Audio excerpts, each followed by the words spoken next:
کیا کرتے ہیں مسجد میں جب ہمیں صفائی کرنی ہوتی ہے؟ مسجد میں ہم گند نہیں پھینکتے، مسجد کو جی جھاڑو سے صاف بھی کرتے ہیں۔ جی بچوں کو اسی عمر سے صفائی ستھرائی کا عادی بنانا چاہیے۔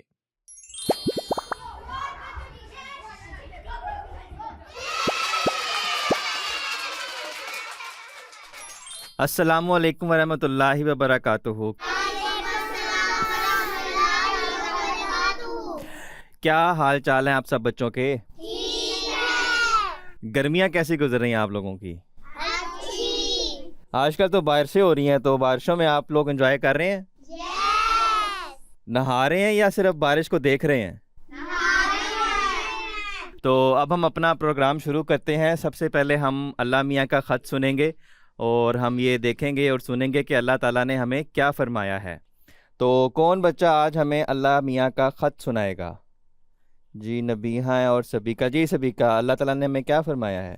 قرآن سب سے اچھا،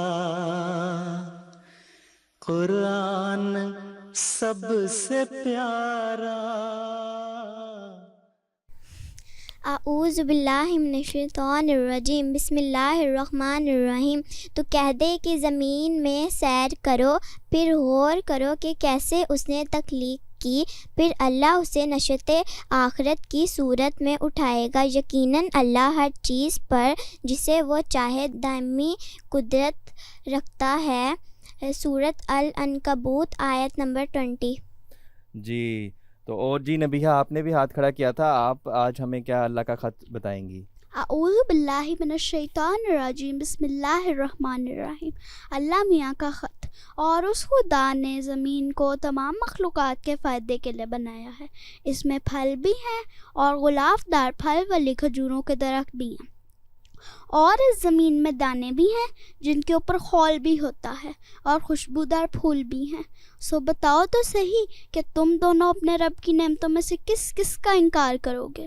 تو جی بچوں، تو اللہ تعالیٰ نے جو ہمیں ہدایت فرمائی ہے کہ زمین پر چلو پھرو، سیر کرو، اور جو اللہ تعالیٰ نے تخلیق کیا ہے، جو ہمیں نعمتیں دی ہیں، جو بے شمار پھل ہیں، جو خوشبودار پھول ہیں، یہ سب اللہ تعالیٰ کی نعمتیں ہیں، اور ان نعمتوں کو دیکھنے کے لیے زمین پر ہمیں سفر کرنا پڑتا ہے، سیر کرنی پڑتی ہے، اور پھر اللہ تعالیٰ کی جو ساری نعمتیں ہیں ان کا شکر ادا کرنا ہوتا ہے۔ تو اب ہم اپنے اگلے سیگمنٹ کی طرف چلتے ہیں، جو حدیث کا سیگمنٹ ہے، ہمارے پیارے نبی صلی اللہ علیہ وسلم کی پیاری پیاری باتیں ہیں۔ تو کون بچہ آج ہمیں حدیث سنائے گا؟ جی حقان۔ صلی علی محمد۔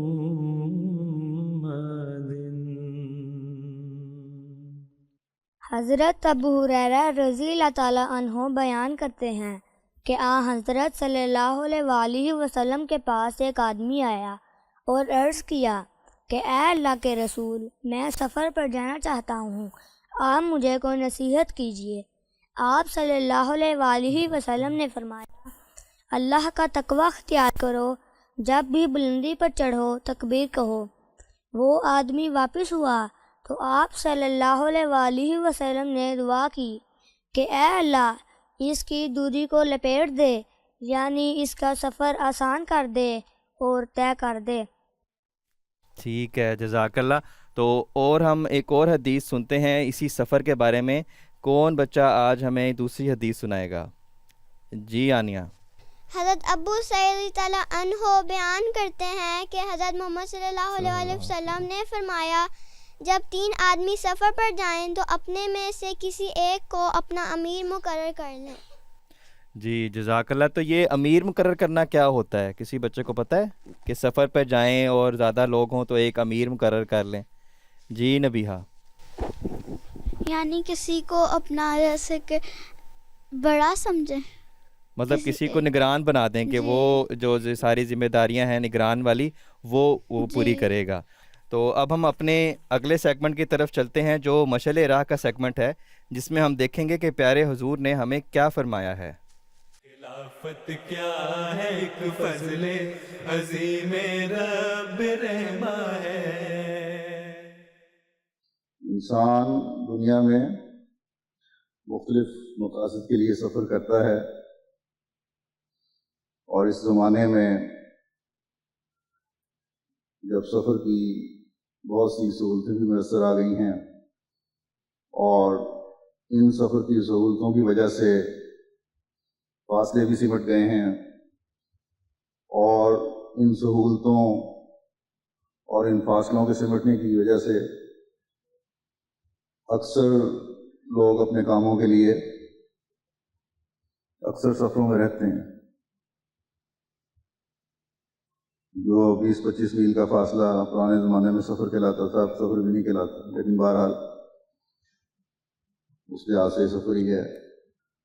تو یہ سفر جو مختلف مقاصد کے لیے کیے جاتے ہیں، چاہے وہ کاروباری نوعیت کے ہوں، چاہے عزیز رشتہ داروں کے ملنے کے لیے ہوں، چاہے تحصیل علم کے لیے ہوں، چاہے اللہ تعالیٰ کی پیدائش پر غور کرنے کے لیے، تحقیق کے لیے ہوں، چاہے دینی ادراس کے لیے ہوں، جو بھی مقصد ہو، مومن کو ہمیشہ یہ پیش نظر رہنا چاہیے کہ ان سفروں میں کبھی بھی ایسا وقت نہ آئے، چاہے جو بھی مجبوری ہو، کہ اس کا دل تقویٰ سے خالی ہو جائے اور اللہ تعالیٰ کے احکامات پر عمل کرنے سے خالی ہو۔ تو جی پیارے بچوں، پیارے حضور نے بھی ہمیں سفر کے بارے میں ایک بڑی اچھی ہدایت فرمائی ہے۔ تو کوئی بچہ بتائے گا کہ کیا حضور نے ہمیں فرمایا ہے کہ سفر جتنے بھی ہوں کیا چیز یاد رکھنی چاہیے؟ جی آنیہ۔ حضور نے فرمایا ہے کہ سفر جتنا بھی لمبا یا چھوٹا ہو تو اب خدا کا تقویٰ رکھنا چاہیے۔ جی، خدا تعالیٰ سے ڈرتے رہنا چاہیے، جیسا بھی سفر ہو خدا تعالیٰ کو یاد رکھنا چاہیے، جہاں بھی آپ سفر کریں خدا تعالیٰ کی یاد آپ کو نہیں بھولنی چاہیے۔ تو جی بچوں، ہم اپنے اگلے سیگمنٹ کی طرف چلتے ہیں جو کہانی کا سیگمنٹ ہے، اور ہم دیکھتے ہیں کہ کتاب نے آج ہمارے لیے کیا کہانی تیار کر رکھی ہے۔ السلام علیکم پیارے بچوں، آج میں آپ کو ایک طوطے کی کہانی سناؤں گی۔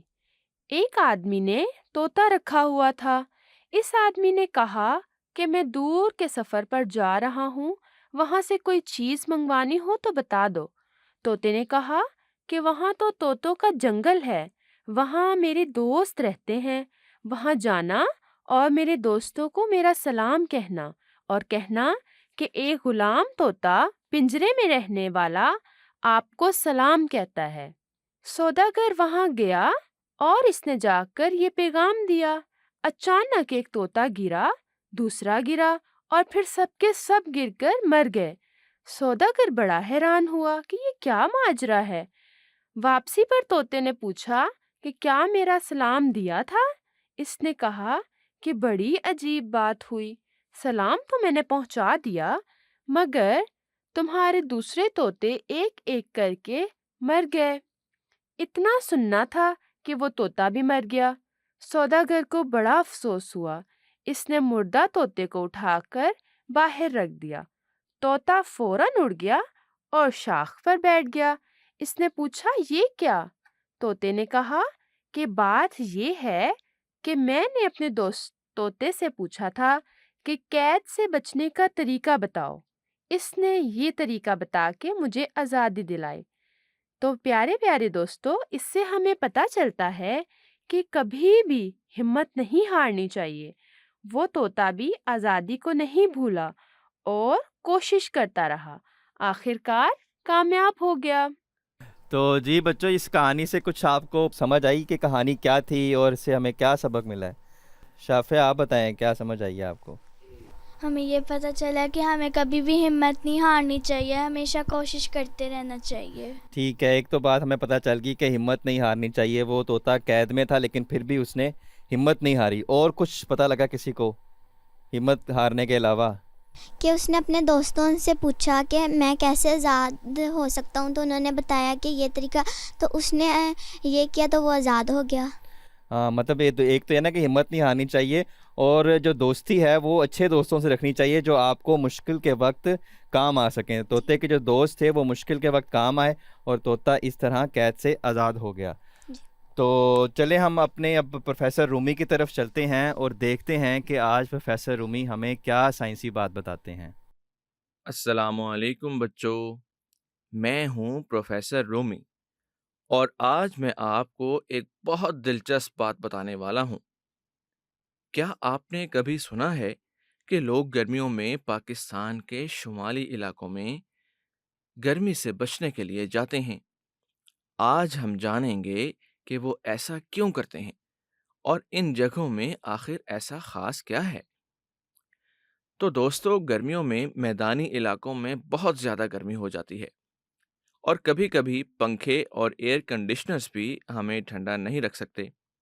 اسی لیے بہت سے لوگ پاکستان کے شمالی علاقہ جات جیسے مری، سوات، ناران اور گلگت وغیرہ کا سفر کرتے ہیں۔ آپ جانتے ہیں کیوں؟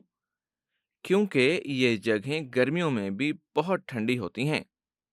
ان علاقوں کے ٹھنڈا ہونے کی ایک بڑی وجہ یہ ہے کہ یہ بلند مقامات پر موجود ہوتے ہیں۔ اس کا مطلب ہے کہ یہ پہاڑوں میں سطح سمندر سے بہت اوپر واقع ہوتے ہیں۔ جیسے جیسے آپ اوپر چڑھتے ہیں تو ہوا ٹھنڈی ہوتی جاتی ہے۔ یہ اس لیے ہوتا ہے کہ بلند مقامات پر ہوا کا دباؤ کم ہوتا ہے اور اس سے درجہ حرارت گر جاتا ہے۔ شمالی علاقہ جات کے ٹھنڈے ہونے کی ایک اور وجہ درخت ہیں۔ ان علاقوں میں بہت سارے درخت ہوتے ہیں۔ درخت سایہ فراہم کرتے ہیں جو زمین اور ان کے ارد گرد کی ہوا کو ٹھنڈا رکھتے ہیں۔ اسی طرح وہ پانی کے بخارات بھی چھوڑتے ہیں جس سے ہوا ٹھنڈی ہوتی ہے، بالکل قدرتی ایئر کنڈیشنر کی طرح۔ تو جب لوگ شمالی علاقہ جات میں جاتے ہیں تو وہ ٹھنڈی تازہ ہوا اور خوبصورت سرسبز درخت اور برف سے ڈھکے پہاڑوں کا لطف اٹھاتے ہیں۔ یہ شہروں کے گرم موسم سے بچنے کے لیے ایک بہترین جگہ ہے۔ تو دوستو، امید ہے آپ جان گئے ہوں گے کہ لوگ گرمیوں میں پاکستان کے شمالی علاقہ جات کا دورہ کیوں کرتے ہیں۔ بلند پہاڑ اور خوبصورت درخت ان جگہوں کو ٹھنڈا اور تر و تازہ بناتے ہیں۔ تو اگر کبھی آپ کو موقع ملے تو ان خوبصورت جگہوں کا سفر کریں اور ٹھنڈی ہوا کا لطف اٹھائیں۔ آج کے لیے اتنا ہی۔ بچوں، یاد رکھیں، ہماری دنیا میں دیکھنے کے لیے بہت سی حیرت انگیز جگہیں ہیں۔ اگلی بار کسی دوسرے موضوع کے ساتھ حاضر ہوں گے۔ تب تک کے لیے اللہ حافظ۔ تو جی بچوں، اب ہم اپنے اگلے سیگمنٹ کی طرف چلتے ہیں جس میں ہم ایک ویل گھمائیں گے اور اس میں کچھ جو آئے گا وہ آپ بچوں سے پوچھا جائے گا۔ تو چلیے ہم پہلا ویل گھماتے ہیں اور دیکھتے ہیں کہ اس میں کیا چیز آتی ہے۔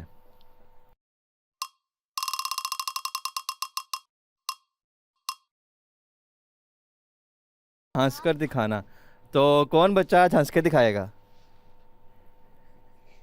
اقصا کے تو دانت گئے ہوئے ہیں، یہ کیسے ہنسے گی؟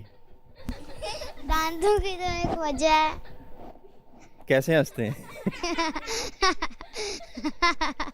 چلو ہاں، یہ ٹھیک ہے۔ چلیں اب اگلے کی طرف چلتے ہیں، اگلا کیا اسپن آتا ہے؟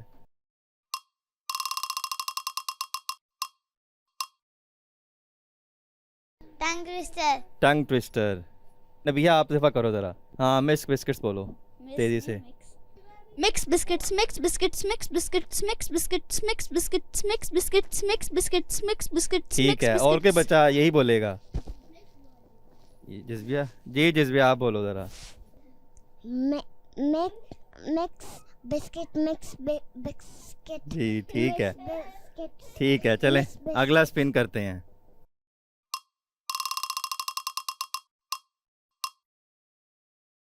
ایک پاؤں پہ کھڑا ہونا ہے 10 سیکنڈ کے لیے۔ سارے کھڑے ہو جاؤ 1 سیکنڈ پہ، جو جس کا نیچے وہ ہار جائے گا۔ کھڑو، چلو 1 2 ہار گئی نبیہ، 3 4 5 6 7 8 9 10۔ چلیں سارے جیت گئے۔ چلو نیکسٹ ویک کرتے ہیں کیا ہے۔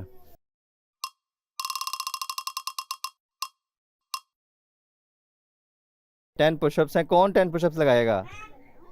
چلے یار، ہم آپ آ جائیں ذرا، چلیں سارے کاؤنٹ کریں۔ 1 2 3 4 5 6 7 8